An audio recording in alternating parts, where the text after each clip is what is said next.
Alors voilà, on peut se dire pourquoi j'enseigne tout ça, pourquoi c'est important. Parce que tout simplement de se dire que, en fait, je ne suis pas le seul dans cette situation-là. Tous les couples doivent savoir que ça fait partie des unions que Dieu a mis en place. C'est-à-dire que quand on voit Abraham et Sarah, c'est deux tzadikim.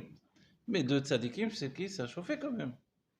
Toute l'histoire d'Abraham avec Agar et avec Ishmaël et Jépleu et tout. Ça a chauffé, c'est pas que c'était gentiment dit tout ça. C'est que ça chauffait entre eux. Que lui, c'était impensable qu'il prenne son fils, il le jette à la rue avec sa femme, à la rue dans le désert en plus. Même pas à la Ouais, rue. c'était pas. Voilà. Hormis Moshe Rabbeinu, il y a un cas de divorce dans la Torah. Moshe Rabbeinu, il a divorcé sa femme pour la Torah. Mais hormis ce cas-là, il y a un Non, cas il n'y a pas. qui est Il y a cité, pas. non? Non, il n'y a pas. Mon cher Rabbeinu n'a pas vraiment Non, il divorcé, a pas divorcé, mais c'était pour la c'est Torah, vrai c'est qu'il consacré à voilà. Dieu. Voilà, il pouvait pas être. C'est vrai que les goïms l'ont pris comme un truc, en vérité. Enfin, les chrétiens ou les curés comme une idée acquise, etc. Mais c'est vrai que c'est le contraire du judaïsme. Mais Moshe, c'était unique. C'est-à-dire qu'un homme qui était tout le temps dans une période spéciale aussi. C'est la période du don de la Torah, la période où il devait tout installer, tout le judaïsme. Il devait constamment transférer en fait des informations des mondes divins dans le monde naturel, transmettre au peuple juif. Donc c'est vrai que c'était... en plus, il n'avait pas tant de temps que ça pour le faire. Donc c'était Horacha. C'était une chose précise pour un temps précis. Voilà. Donc, si Dieu maintenant a fait toutes ces unions, que ça correspond même au monde divin, pourquoi on nous dit que ça correspond au monde divin? Pour nous dire que même les disputes du couple, en fait, ça fait partie, en fait, des situations qui peuvent se retrouver dans les mondes divins. Et on a vu, nous, dans la Torah, que Rachel et Yaakov Avinu se sont disputés. Se sont disputés sur le fait que, pour une raison ou une autre, c'était dans la doucha, mais donc dans les couples, s'il y a des disputes et il y a des sujets comme ça, c'est aussi des choses importantes. Voilà, l'Echaim Livracha. Ce que l'on dit, évidemment, c'est pas pour dire s'installer ni dans la dispute, ni être celui qui va tenir tête imbécilement, ni l'idée que c'est obligé que ça se passe comme ça. Il se peut que ça soit pas aussi sensible que je viens de le dire, parce que normalement, plus il y a de qualité on appelle ça la faculté de renoncer en fait. Vous voyez? Voilà, le bitoul, c'est cette faculté de laisser de la place à l'autre. Et ce qui précède le tout et qui est plus important que les sages mettent en avant, c'est le respect dans le couple. Le respect dans le couple, c'est que finalement, ce respect, il doit nous donner de ne pas dépasser des limites. Et de s'apercevoir que quand on a dépassé une limite, alors on doit s'arrêter. On doit ressentir nous-mêmes qu'on a dépassé des limites et dire, bon, je suis désolé, etc. Voilà. Voilà. Donc, on a dit pas mal de choses, que c'est une union dans laquelle on passe tous. Et je souligne, une fois j'ai entendu une histoire vraie, il y avait une jeune fille qui était habituée de voir que ses parents ne se disputaient jamais. Ok, elle a vu ça, ses parents ne se disputaient jamais. Et un jour est arrivé grâce à Dieu, elle s'est mariée. Ouais. L'histoire d'une histoire vraie, je vais raconter sans doute dans d'autres cours, mais ici c'est l'Ignano. L'histoire d'une jeune fille qui était dans un couple où les parents ne se disputaient jamais.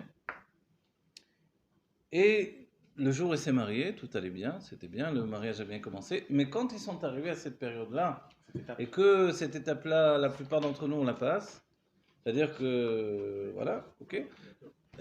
Finalement, elle est venue voir sa mère, elle lui a dit, voilà, on va divorcer. Quoi? Vous venez de vous marier, etc. Oui, mais hier on s'est disputé, donc j'ai compris que c'était pas... On doit arrêter. Mais sa mère lui a dit, mais comment? La première dispute, vous divorcez? Ils sont exceptionnels. Elle dit, mais oui. Mais pourquoi ça? Elle dit, mais vous êtes jamais disputé? Et en fait, les parents lui ont expliqué, tu sais, nous, avec ton père, la mère lui a dit, on se dispute beaucoup. Mais on a été le faire dans la chambre pour pas que vous nous voyiez, vous se disputez. Ah bon? Donc pour elle, quand un couple se disputait, c'est une histoire vraie. Pour elle, c'était pas normal. C'était pas comme on dit, le zivug amiti, le couple parfait, l'âme sœur, blablabla. On se dispute, c'est qu'on n'est pas fait l'un pour l'autre. Or, elle n'a pas vu ses parents se disputer. Donc, ça, je vous le dis pour dire qu'il n'y a pas de situation parfaite. Alors, c'est Donc, pas très grave de voilà. crier un peu devant les Si enfants. le couple il y a eu un débordement devant les enfants, C'est pas très grave. c'est pas si grave que Non, ça, mais ça parce que dépend les du enfants ils débordement doivent voir aussi que les parents ils sont quelquefois ils se tiennent tête l'un et l'autre. Ils ont du caractère. Mais en général, ils voient qu'ils ont du respect l'un pour l'autre et c'est le Voilà, plus il faut que ça important. reste Voilà. respectueux. Donc il n'y a Si rien c'est pour qui la vaisselle, y est a pas de problème. parfait. Il n'y a rien qui est parfait. La perfection, ça n'existe pas dans ce monde, donc pas se disputer du tout, ça n'existe Ouais. pas forcément. Puisqu'on a les grandes sadikim qui, on voit qu'ils se chauffaient quelquefois, ils se disputaient entre eux, pour une raison ou pour une autre. Mais en fait, il y a toujours ce respect qui reprend le dessus. Ça doit nous mener vers l'union qui va venir après, c'est l'union de l'intellect. De Chokhmah, de l'intellect, de Chokhmah et Bina. On en a parlé, on a un peu devancé ça au moment du Shidour, c'est-à-dire de la première rencontre. On a mis en avant l'union de l'intellect, mais ce n'était pas fondé. Maintenant, quand on l'installe à ce stade-là, c'est qu'il y a eu toutes les unions qui ont précédé. Les unions précédentes, elles n'ont pas disparu. Il y a toujours l'union intime, des Yesodot. Il y a toujours cette notion de Netzar Ve'od. Vous savez, Netzar Ve'od, c'est comme la jambe droite et la jambe gauche. Donc, elles avancent ensemble. Et ensuite, il y a toujours également les sentiments. On ne peut pas dire qu'il n'y a pas de sentiments, parce que sinon, il n'y a plus rien. Mais tout à coup, on a résolu pas mal de problèmes parce qu'on a réussi à se comprendre. Et puis, il y a l'idée qu'on a mis en avant la dernière fois, c'est que au début du couple, on projette l'un vers l'autre des images fantasmagoriques du couple, en fait. C'est-à-dire l'âme animale, elle a une sorte de fantasme du couple idéal. La femme, elle va comme ça se marier, et puis elle a une idée préconçue du mari idéal, etc. Comme des femmes qui disent, moi je veux pas d'enfants, d'autres qui disent, moi je veux pas plus de 2 enfants, je veux 3.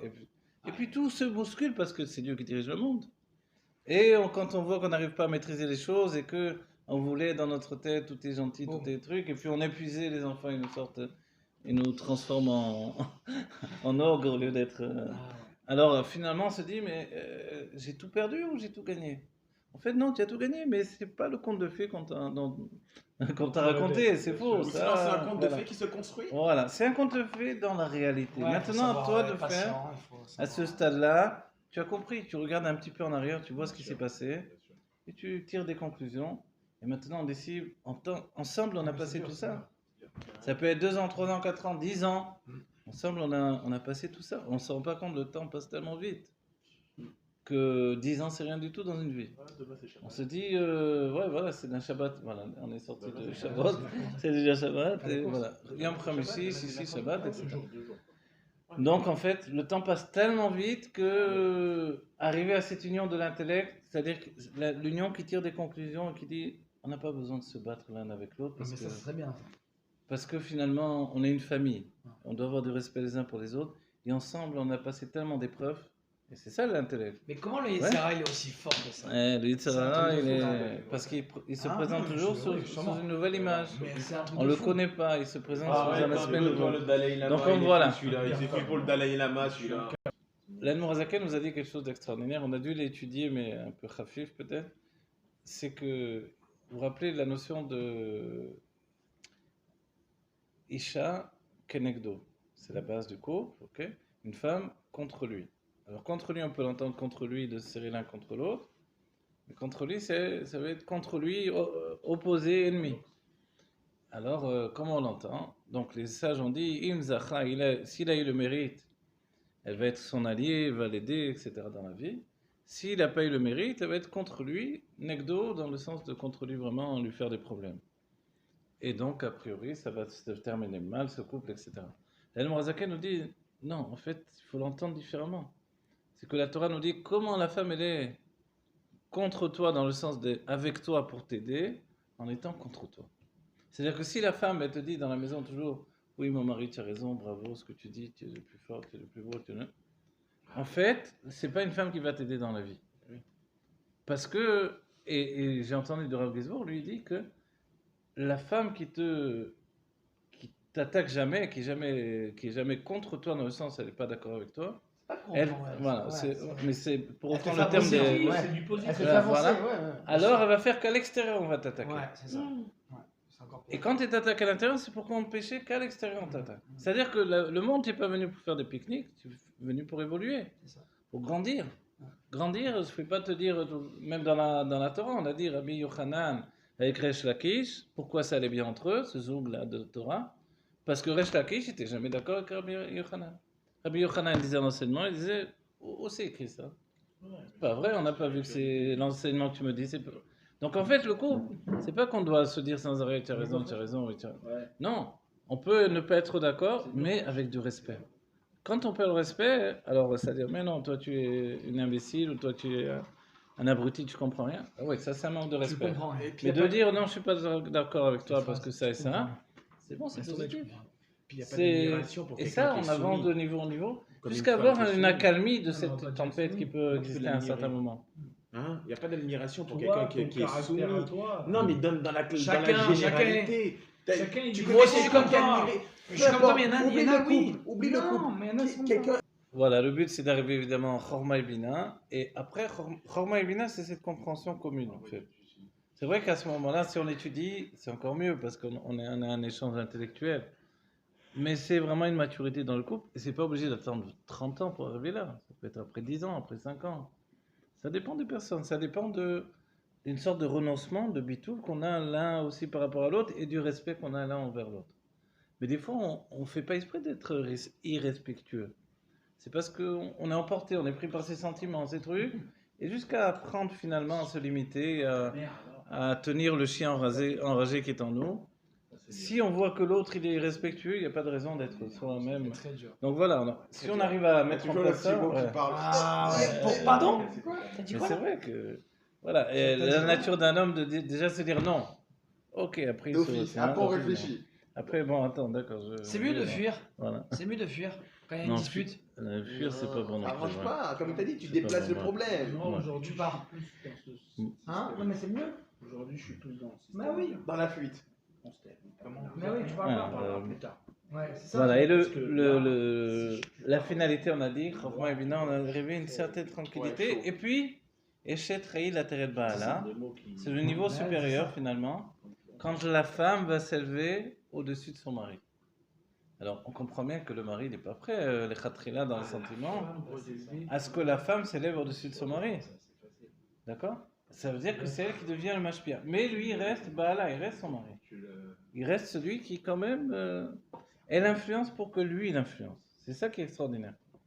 Donc ça, c'est le dernier état. Et des fois, aujourd'hui, dans notre génération, les femmes étudient des choses très élevées comme la chassidoute, etc. Mange. Alors, les hommes ont du mal un peu à accepter de leurs femmes des enseignements, des trucs. Mais quand ils acceptent et qu'ils aiment bien étudier avec leurs femmes, ils aiment bien la voir dans la Gdusha, alors finalement, ça crée une nouvelle situation dans le couple. Vous voyez? Et ça crée un amour profond qui est divin à la fois.